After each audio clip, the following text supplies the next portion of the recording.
Voilà, bonjour à tous, mes frères et sœurs, que Dieu vous bénisse dans cette journée. Je voudrais partager une pensée avec vous ce matin. C'est quelque chose que j'ai déjà partagé il y a quelque temps en arrière et qui revient dans mon cœur depuis maintenant quelque temps. J'ai dans mes mains la Bible, la parole de Dieu. Ce livre, on l'appelle la parole de Dieu. Elle a été écrite sur une période de 3500 ans par 40 auteurs différents. Et ces auteurs différents, étaient des hommes plus ou moins érudits, des docteurs comme l'évangéliste Luc, des pécheurs comme l'apôtre Paul, des hommes avec plus ou moins d'instruction, qui ont suivi le Christ et qui ont écrit la parole de Dieu. Il y a 39 livres dans l'Ancien Testament, 27 dans le Nouveau. La parole de Dieu renferme 31 000 versets, 3 millions de lettres. Et la parole de Dieu a traversé tous les âges. Elle a été discutée.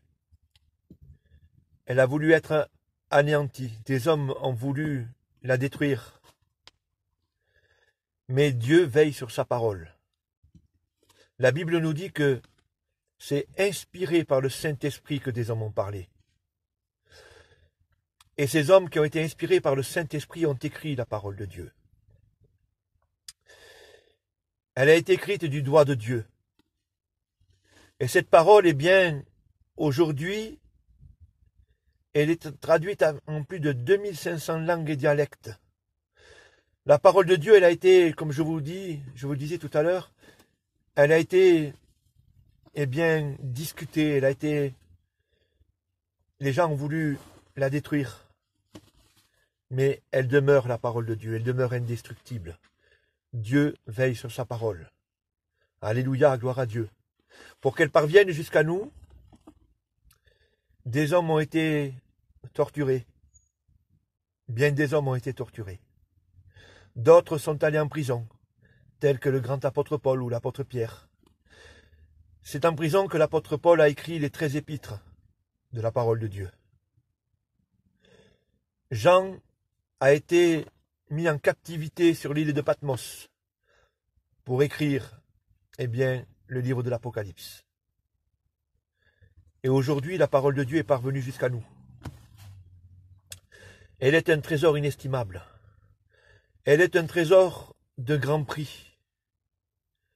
Alléluia, gloire à Dieu. C'est la raison pour laquelle, j'exhorte tous les frères et sœurs, les chrétiens et les chrétiennes, à lire la parole de Dieu. Je vous exhorte, frères et sœurs, à vous nourrir de cette parole qui vient du ciel. Oui, je vous encourage à lire la bonne parole de Dieu. Que Dieu vous bénisse, que Dieu vous fortifie, qu'il vous encourage pleinement.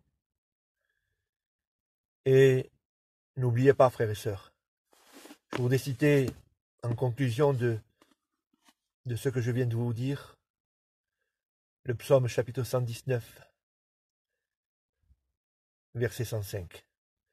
Ta parole est une lampe à mes pieds et une lumière sur mon sentier. Que Dieu vous bénisse.